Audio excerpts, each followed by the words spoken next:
Hamilton crashes in FP3, giving Ferrari race against time to get car ready for Belgian GP qualifying. The seven-time world champion made a rare mistake as he lost control of his Ferrari and crashed into the same tyre barrier that Pierre Gasly did on Friday. The crash took place in the final moments of the session, one which he finished fifth, less than 4/10 behind pacesetter Kimi Antonelli. Onboard replays showed Hamilton making a small correction as he entered turn 13, before having a big snap which sent him out into the barriers, much like Gasly's Alpine on Friday. The impact caused significant damage to the rear end of Hamilton's Ferrari and forced the seven-time world champion to stop on track.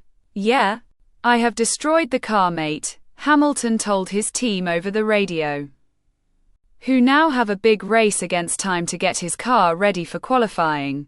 Hamilton destroyed the right rear wheel of his Ferrari and his rear wing. If Hamilton requires a new gearbox,